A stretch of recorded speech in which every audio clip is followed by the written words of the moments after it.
She had 11 minutes before the doorbell rang, a chilled cloth pressed to her cheeks, and a jar of cold cream open on the vanity. What she was doing in that mirror still works today, and almost nobody remembers why she did it. In the years after the war, the American living room became a stage, and the woman who ran it had a routine most people today have never heard of. Cocktail parties, bridge nights, dinner for 8 on a Tuesday, all of it started at the mirror, hours before the first car pulled into the driveway. This was not vanity. This was choreography, timed backward from the sound of the doorbell, the same way the roast was timed backward from dinner. Picture a Cape Cod-style house in a brand-new post-war development, the kind of neighborhood that did not exist 5 years earlier. Inside, a woman is standing at her dressing table with a jar of Pond's cold cream, working it into her skin in slow circles, the same motion her own mother used. The ritual was never written down, but every good hostess knew it by heart. Cold cream was not new in the 1950s. It was nearly 2,000 years old, first mixed by a Greek physician named Galen using oil, wax, and water. What was new was the marketing, the glass jars, the magazine ads with society women's names attached, and the way it became the anchor of a household ritual repeated in millions of American bathrooms every single week. By the middle of the decade, the American cosmetics and toiletries industry was doing well over $1 billion a year in sales, climbing toward $2.5 billion by 1960, according to trade estimates of the time.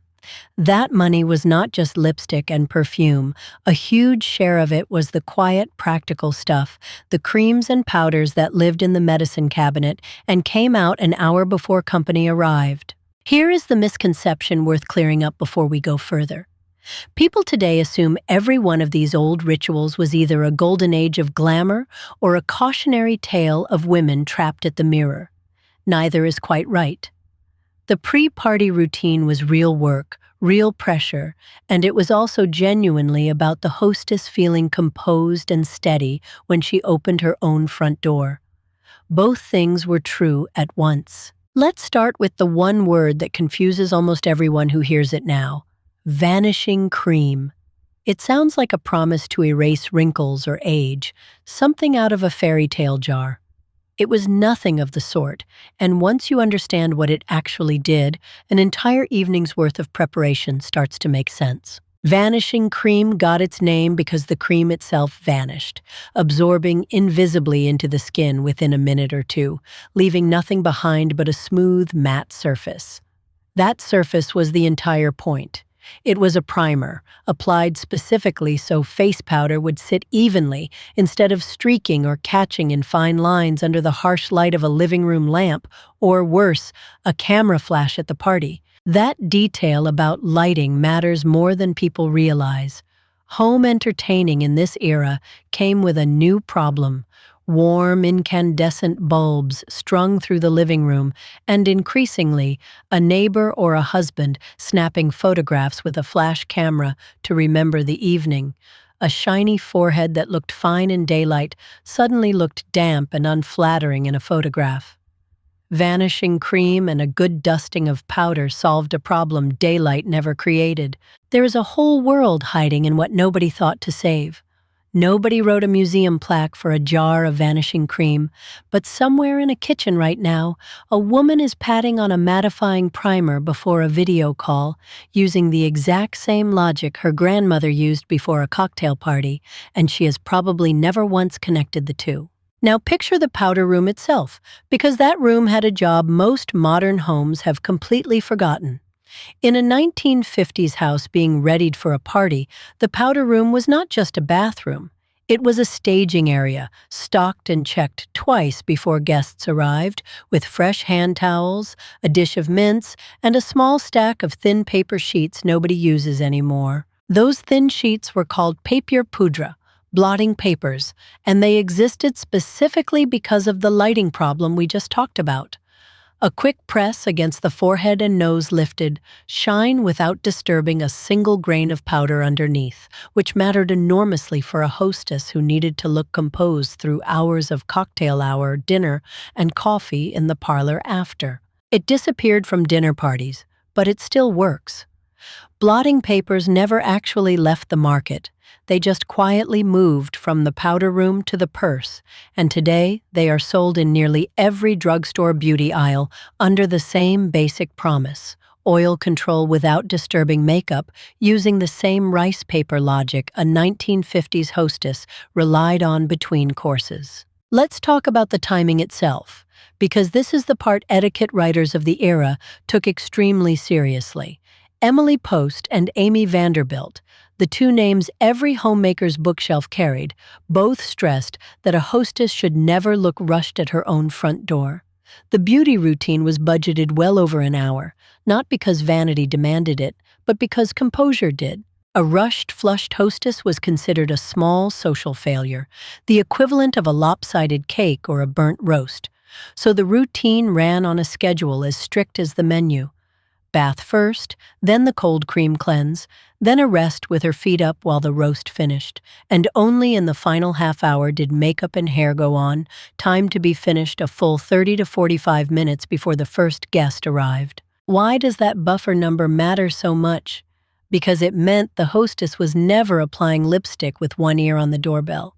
She had already crossed the finish line before the race supposedly began, so that when the bell finally rang, she could walk to the door at an unhurried pace, like she had been waiting there all along instead of racing the clock in the bathroom mirror. Now let's talk about the ice cube, because this is where a 1950s trick and a trend you have seen on your phone this year turn out to be exactly the same move. Before guests arrived, many hostesses pressed a chilled cloth or an ice cube wrapped in a handkerchief against their cheeks and under their eyes, a quick, cold compress meant to calm flushed skin and reduce the puffy look of a long afternoon of cooking. It disappeared from dinner parties, but it still works, and this one has come back almost unchanged. The chilled roller and the ice facial you see recommended today for temporary depuffing is the same cold compress trick from that kitchen counter, just marketed with a new name and a stainless steel handle. Cold constricts, calms, and briefly wakes up tired skin, cosmetically, for an hour or two, exactly as it did then. There is an important line here worth being honest about.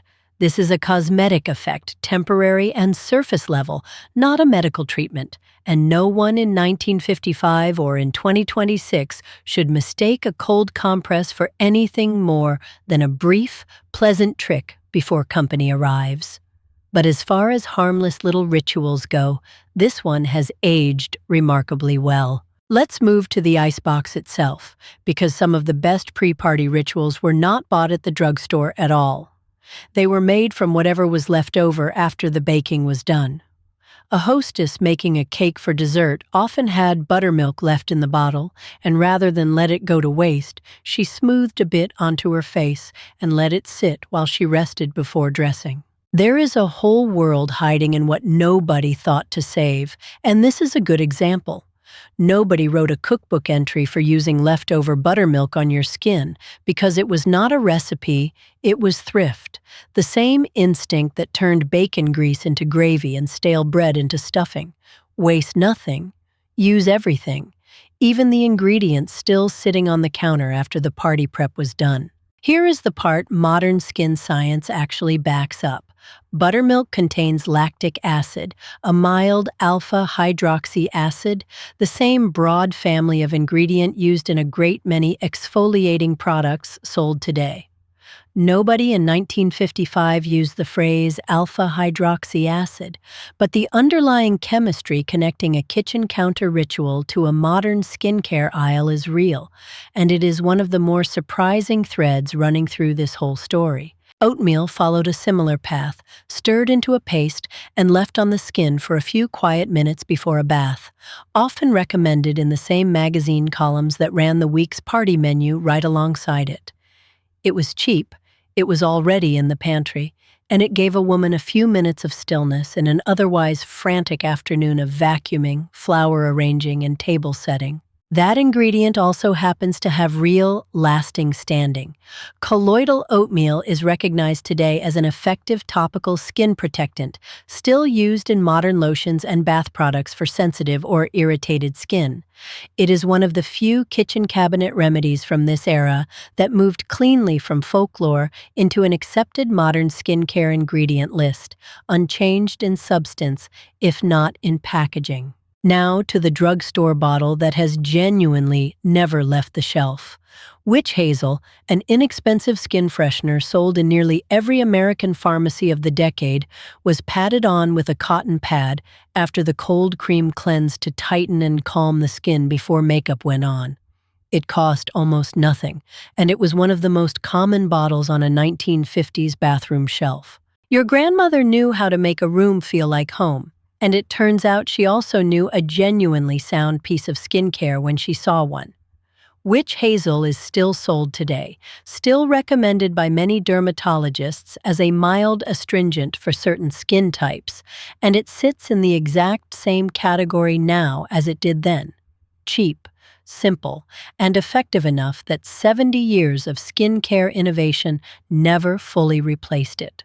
Petroleum jelly deserves its own moment here, because by the 1950s it was already an 80-year-old household name, patented back in 1872, sitting in nearly every American medicine cabinet by the time cocktail parties became a Friday night institution. A dab on chapped hands, a touch on the lips before lipstick, a bit worked into rough elbows, all standard preparation before guests arrived. This is the trick with the strongest modern receipts of everything on this list. Dermatologists today still recommend petroleum jelly as an effective barrier moisturizer, sealing in hydration on hands, lips, and dry patches. A product a 1950s hostess reached for automatically before opening her front door is, by pure coincidence, one of the most quietly endorsed items in modern dermatology. Let's step back and look at the two companies that shaped almost every jar on that vanity table. Helena Rubinstein and Elizabeth Arden built entire empires on the idea of a home ritual, a sequence of steps performed at a dressing table every single day, not just before parties. Both women had come from nothing and built businesses worth fortunes by convincing American homemakers that beauty was a discipline practiced daily, not an accident. Revlon told the same story with more theater. In 1952, its Fire and Ice campaign asked American women in magazine after magazine whether they had the nerve to wear it. A shade of red lipstick paired with a personality quiz about confidence and command. It was aimed squarely at a woman about to walk into a room and own it, which, for a hostess, was every single Saturday night of her life. That ad campaign is worth pausing on because it captures something the whole ritual was really about. This was not a woman disappearing into a role. This was a woman gearing up for a performance she had written, directed, and starred in, the evening itself, and the mirror was where she rehearsed the confidence she would need at the door 45 minutes later. Now, a word of honesty about the darker corners of this history, because pretending the era was uniformly wholesome would not serve you well. Not every old beauty product or home remedy from these decades has aged safely, and some ingredients used in much earlier eras were later found to be genuinely harmful and were pulled from the market entirely. That is exactly why this video sticks only to the handful of rituals that modern science still stands behind. The Parlor remembers, even when we forget, and part of remembering honestly means knowing which parts of the past to leave behind. We are not here to hand you a recipe or tell you to raid your own icebox tonight. We are here to understand why these women did what they did and to notice, with real curiosity, which pieces quietly turned out to be right. Let's go back to that Cape Cod house and follow the routine all the way through because the details tell the real story better than any list ever could. 2 o'clock, the roast goes in low and slow. 2:30, the bath, filled with whatever bath salt sat under the sink, a small luxury reserved for evenings with company coming. 3 o'clock, Cold cream worked into the skin in upward circular motions, tissue used to blot away the day's dust and the last of yesterday's makeup, a full, clean slate. This was never rushed.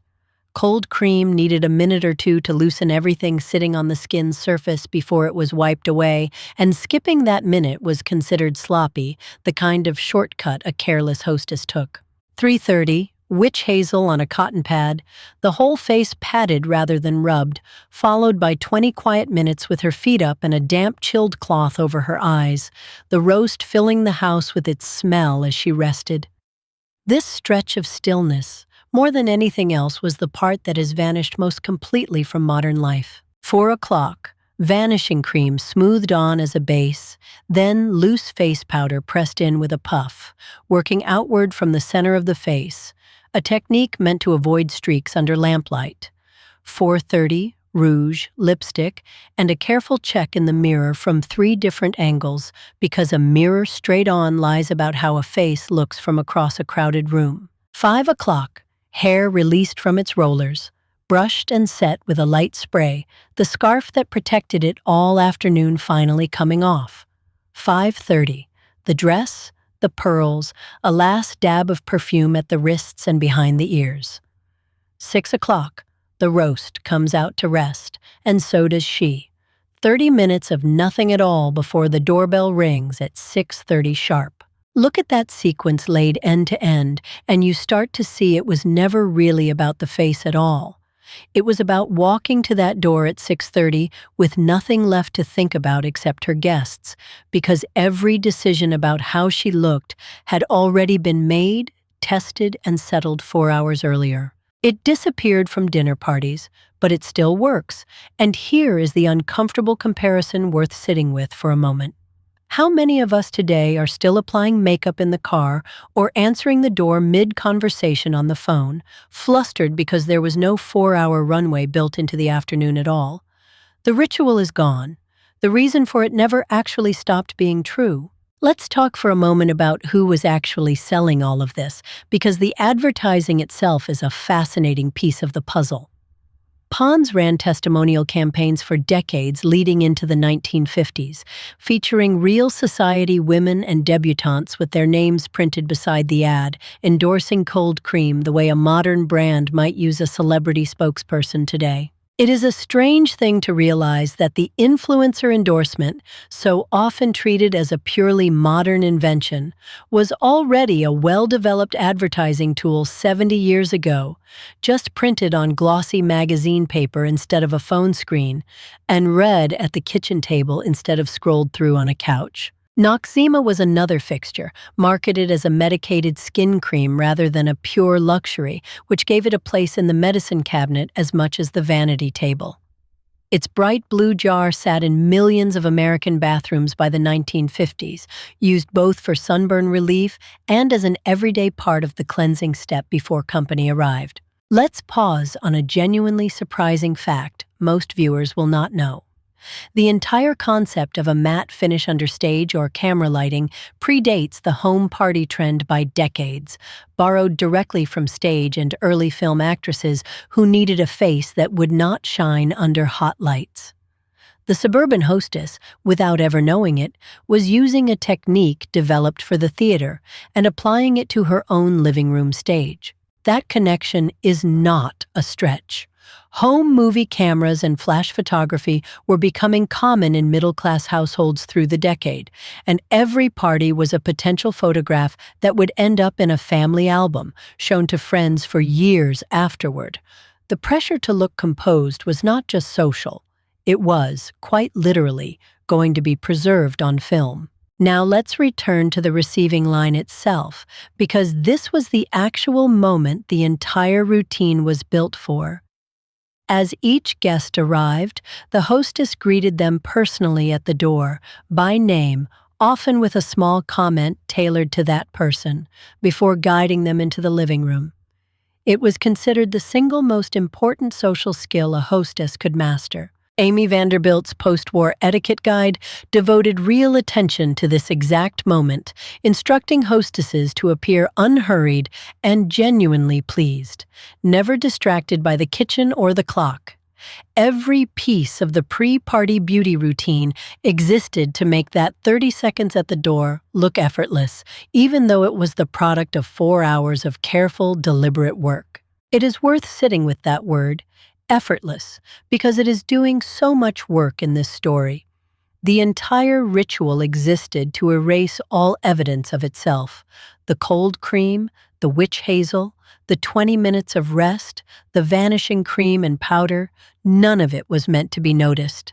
Success meant a guest walked in and simply thought, "She looks wonderful," without ever wondering why. Let's compare that philosophy to how most of us get ready for guests today, because the contrast is where this story earns its sting.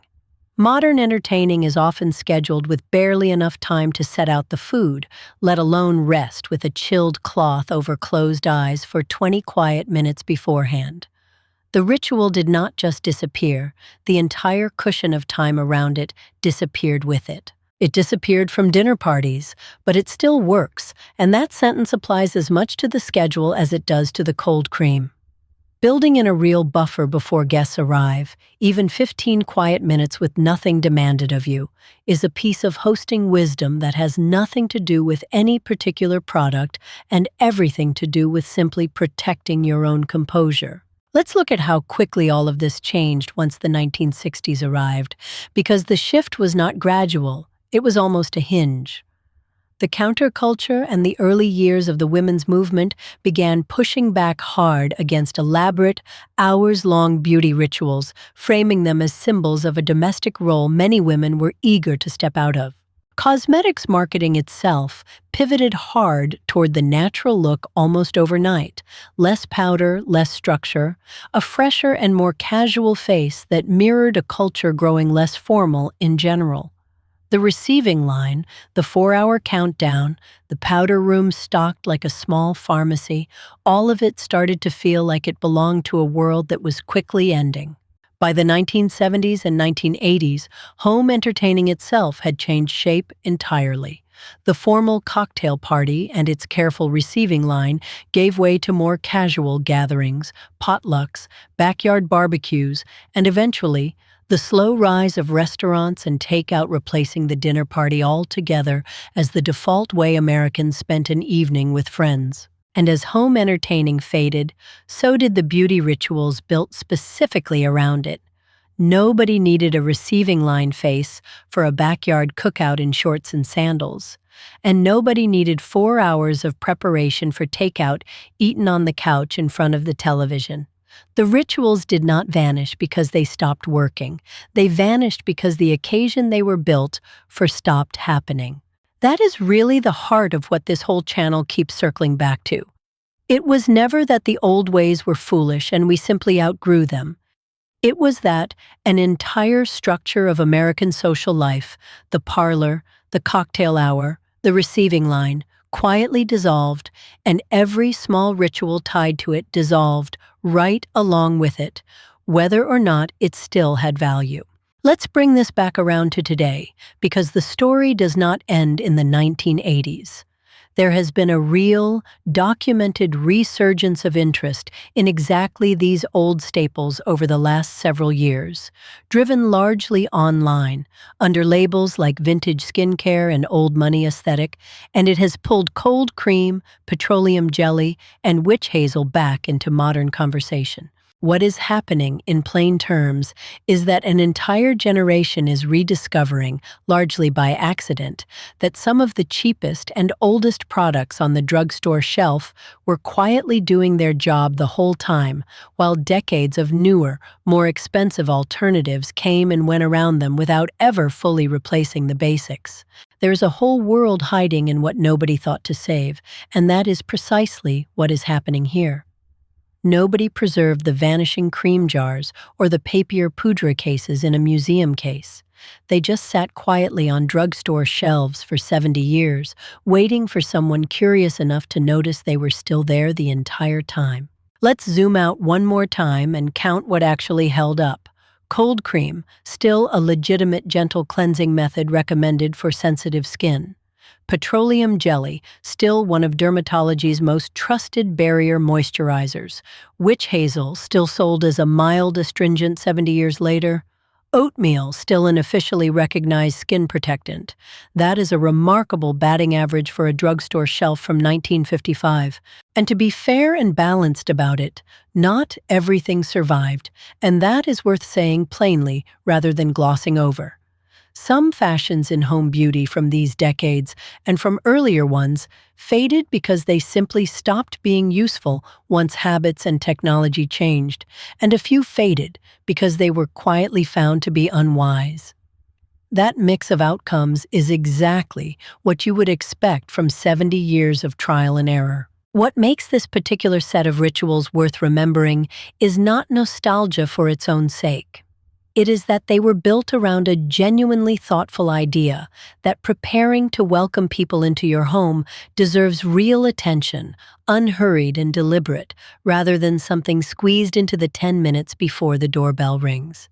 That idea, dressed up differently, is exactly what modern hosts rediscover every time they light a candle early, put the phone away, and give themselves 15 unhurried minutes before company walks in.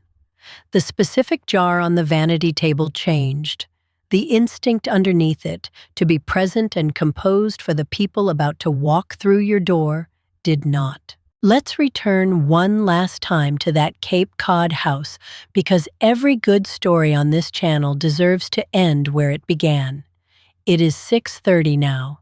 The roast rests under foil on the counter. She has checked the mirror from 3 angles and found nothing to fix. The chilled cloth sits folded and forgotten on the bathroom sink, its job already done.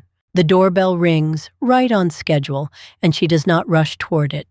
She simply walks, unhurried, the way 4 hours of careful preparation had promised her she would be able to.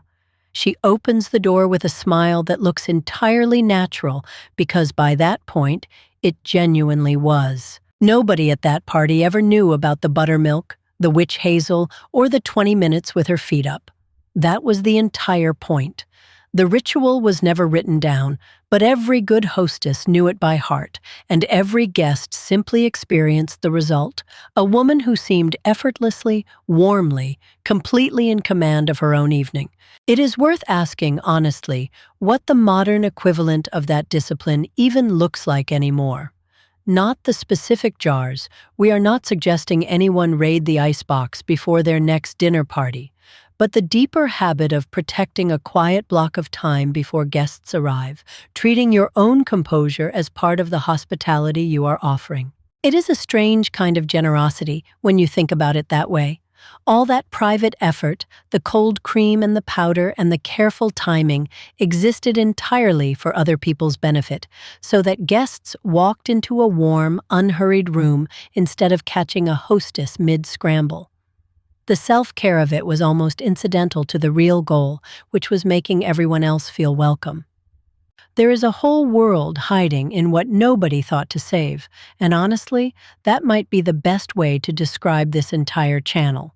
Not a shrine to the past, and not a lecture about what we lost, just a careful look at the small, ordinary things a generation of women did so well that they made it look invisible, and invisible things are the easiest of all to forget. If there is one thing worth carrying out of that Cape Cod bathroom and into your own evening tonight, it might simply be this. Give yourself the buffer. Give yourself the 20 quiet minutes. Not because a jar of cold cream demands it, but because the woman at that mirror in 1955 understood something about hosting that a rushed, harried world keeps forgetting. The Parlor remembers, even when we forget. And that is really what all of this comes down to.